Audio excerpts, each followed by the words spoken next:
Γεια σας! Σήμερα θα μιλήσουμε για μια από τις πιο κρίσιμες, τις πιο καθοριστικές στιγμές στην ιστορία της Βυζαντινής Αυτοκρατορίας.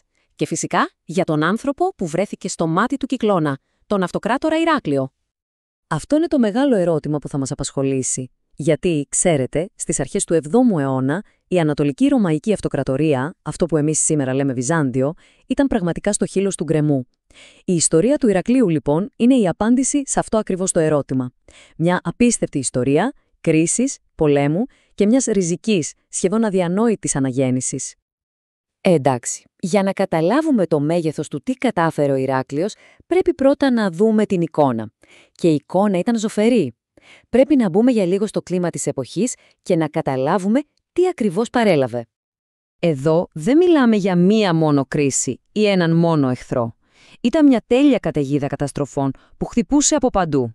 Φανταστείτε, θανατηφόροι λοιμοί θέριζαν τον πληθυσμό. Εισοδιές καταστρέφονταν, σεισμοί, λοιμός, απόγνωση. Οι πόλεις που κάποτε ήταν κέντρο πολιτισμού τώρα παρήκμαζαν. Το εμπόριο είχε πρακτικά σταματήσει. Και σαν να μην έφταναν όλα αυτά, τα σύνορα ήταν ορθάνυχτα. Οι Σλάβοι είχαν πλημμυρίσει τα Βαλκάνια και οι Πέρσες είχαν φτάσει κυριολεκτικά απέναντι από την Κωνσταντινούπολη. Η απειλή δεν ήταν μακρινή, ήταν στην πόρτα τους. Και προσέξτε, αυτό εδώ δεν είναι κάποια υπερβολή ιστορικού που γράφει αιώνες μετά. Είναι μια επίσημη παραδοχή, ένα κρατικό έγγραφο από τα μέσα του 6ου αιώνα. Το κράτος ήταν χρεοκοπημένο, ο στρατός διαλυμένος. Και όταν ο Ηράκλειος ανέβηκε στον θρόνο, δεκαετίες αργότερα, η κατάσταση ήταν ασύλληπτα χειρότερη. Με απλά λόγια, η αυτοκρατορία δεν είχε ούτε τα χρήματα, ούτε τους ανθρώπους για να μηνθεί. Τελεία. Και μέσα σε αυτό το απόλυτο χάος εμφανίζεται ο Ηράκλειος. Και δεν ήταν ο τυπικός αυτοκράτορας του παλατιού. Όχι. Ήταν στρατηγός. Ένας στρατηγός αυτοκράτορας, έτοιμος να πάρει τα πιο δραστικά μέτρα και κυρίως να ηγηθεί ο ίδιος, προσωπικά, του στρατού του στη μάχη. Το πραγματικά συναρπαστικό εδώ είναι ο τρόπος που ο Ηράκλειος παρουσίασε αυτή την άνηση σύγκρουση. Η Περσική Αυτοκρατορία ήταν ο Γολιάθ, τεράστια, πλούσια, φαινομενικά ανίκητη. Ο Ηράκλειος λοιπόν τι έκανε? Παρουσίασε τον εαυτό του και το κράτος του ως τον νέο Δαβίδ, τον μικρό ποιμένα που με τη βοήθεια του Θεού θα νικούσε τον γίγαντα. Αυτό, ξέρετε, άλλαξε τα πάντα. Μετέτρεψε έναν πόλεμο απλής επιβίωσης σε έναν αγώνα πίστης. Η εκστρατεία του ήταν ένα τεράστιο, ένα απίστευτο ρίσκο. Το 622, με χρήματα που δανείστηκε από την ίδια την Εκκλησία, φανταστείτε, το ταμείο ήταν άδειο, ξεκίνησε την αντεπίθεσή του. Και ενώ εκείνος πολεμούσε στην Ανατολή, οι σύμμαχοι των Περσών, οι Άβαροι και οι Σλάβοι, πολιόρκησαν την ίδια την Κωνσταντινούπολη το 626. Αλλά η πόλη άντεξε. Η εκστρατεία κορυφώθηκε το 627 με μια συντριπτική νίκη στη μάχη της Νινεβή. Αυτό ήτανε. Οι Πέρσες αναγκάστηκαν να συνθηκολογήσουν. Μέσα σε λίγα μόλις χρόνια το ακατόρθωτο είχε συμβεί. Και υπήρχε και κάτι ακόμα. Ένα γεγονός που έδωσε σε αυτόν τον πόλεμο έναν σχεδόν μυθικό χαρακτήρα. Όταν οι Πέρσες κατέλαβαν την Ιερουσαλήμ, άρπαξαν τον Τίμιο Σταυρό. Για τον χριστιανικό κόσμο, αυτό ήταν το υπέρτατο Ιερό Κοιμήλιο. Η ανάκτησή του, λοιπόν, έγινε ο νούμερο 1 στόχος. Ο Ηράκλειος το χρησιμοποίησε αυτό με απίστευτη μαϊστρία για να ανυψώσει το ηθικό. Ο πόλεμος δεν ήταν πια για εδάφη. Ήταν ένας ιερός αγώνας, μια σταυροφορία για την ίδια την πίστη.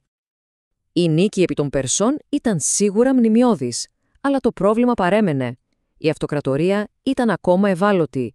Ο Ηράκλειος και οι διάδοχοί του το κατάλαβαν αυτό. Ήξεραν ότι, για να επιβιώσει το κράτος μακροπρόθεσμα, χρειαζόταν μια ριζική αλλαγή εκ των έσω. Και η λύση που βρήκαν ήταν ιδιοφυής. Το σύστημα των θεμάτων. Μια πραγματικά επαναστατική ιδέα. Τι έκαναν? Χώρισαν την αυτοκρατορία σε νέες, ευέλικτες διοικητικές περιφέρειες, τα λεγόμενα θέματα. Το πραγματικά ριζοσπαστικό στοιχείο όμως ήταν ότι σε κάθε θέμα η στρατιωτική και η πολιτική διοίκηση ενώθηκαν κατά από μία αρχή και ο στρατός αποτελούνταν πλέον από ντόπιους στρατιώτες αγρότες. Ας δούμε λίγο τη διαφορά για να καταλάβουμε το μέγεθος της αλλαγής. Το παλιό ρωμαϊκό σύστημα βασιζόταν σε πανάκριβους μισθοφόρους, στρατιώτες που τους πλήρωνες, αλλά ποτέ δεν ήσουν σίγουρος αν θα πολεμήσουν για σένα. Και όλα αυτά από ένα δημόσιο ταμείο που, όπως είπαμε, ήταν άδειο. Το νέο θεματικό στράτευμα, εντελώς άλλη φιλοσοφία. στρατιώτες στους οποίους το κράτος έδινε γη. Αυτό σήμαινε πως ήταν αυτάρκης και κυρίως ήταν πιστοί. Γιατί? Γιατί αμήνονταν για τα δικά τους σπίτια, τις δικές τους οικογένειες. Ουσιαστικά, ο στρατός μετατράπηκε από μια επιθετική αυτοκρατορική δύναμη σε μια ευέλικτη εθνική εθνοφουρά. Ο μηχανισμός ήταν απλός και ταυτόχρονα πανέξυπνος. Το κράτος έδινε στον στρατιώτη ένα κομμάτι γης, τα στρατιωτικά κτήματα, ο στρατιώτης ζούσε από αυτή τη γη, με τα έσοδά της συντηρούσε την οικογένειά του και αγόραζε τον οπλισμό του. Το αντάλλαγμα, ο ίδιος αλλά και οι απόγονοί του ήταν υποχρεωμένοι να υπηρετούν στον στρατό. Και το αποτέλεσμα, ένας μόνιμος, πιστός και το πιο σημαντικό, οικονομικά βιώσιμος στρατός που δεν άδειαζε πια τα κρατικά ταμεία. Και εδώ έχουμε μια θεμελιώδη αλλαγή. Στην παλιά Ρώμη υπήρχε πάντα αυστηρός διαχωρισμός πολιτικής και στρατιωτικής εξουσίας. Γιατί? Για να αποφεύγονται οι στάσεις.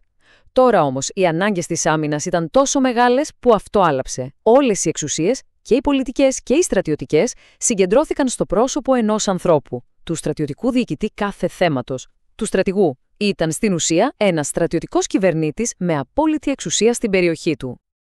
Η μεταμόρφωση όμως δεν σταμάτησε εκεί. Δεν ήταν μόνο στρατιωτική ή διοικητική. Οι αλλαγές πήγαν πολύ πιο βαθιά. Άγγιξαν τον ίδιο τον πυρήνα, την ταυτότητα της αυτοκρατορίας. Αυτό που βλέπουμε εδώ είναι η κορύφωση μιας διαδικασίας που συνέβαινε για αιώνες. Ο πλήρης εξελληνισμός του κράτους.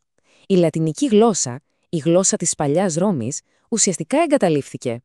Η ελληνική έγινε πλέον η επίσημη γλώσσα της διοίκησης, του στρατού, της αυλής, παντού.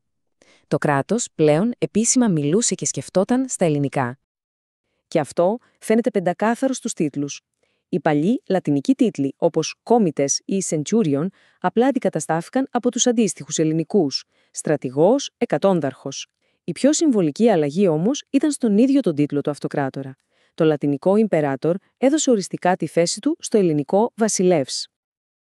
Και αυτό, θα λέγαμε, είναι το επιστέγασμα όλων αυτών των αλλαγών. Ο Ηράκλειος ήταν ο πρώτος που υιοθέτησε επίσημα αυτόν τον τίτλο, πιστός εν Χριστώ βασιλεύς. Αν το σκεφτούμε, αυτός ο τίτλος περικλείει ολόκληρη τη νέα ταυτότητα. Βασιλεύς, ο ελληνικός τίτλος για τον μονάρχη. Και επιστός εν Χριστώ, που βάζει τη χριστιανική πίστη στο απόλυτο κέντρο της εξουσίας. Δεν μιλάμε πια για έναν Ρωμαίο αυτοκράτορα με την παλιά έννοια. Μιλάμε για έναν Έλληνα, χριστιανό βασιλιά. Έτσι λοιπόν, φτάνουμε στο τελικό μεγάλο ερώτημα. Πολλοί ιστορικοί λένε ότι αυτή ακριβώς η εξέλιξη σηματοδοτεί το τέλος της ύστερης Ρωμαϊκής Αυτοκρατορίας και την αρχή της Μεσαιωνικής, Ελληνικής, Βυζαντινής Αυτοκρατορίας. Άρα, οι ριζικές μεταρρυθμίσεις του Ηρακλείου έσωσαν την παλιά Ρώμη ή, στην προσπάθειά του να τη σώσει, τελικά δημιούργησε κάτι εντελώς νέο, κάτι διαφορετικό στη θέση της? Ένα ερώτημα που νομίζω αξίζει να το σκεφτούμε.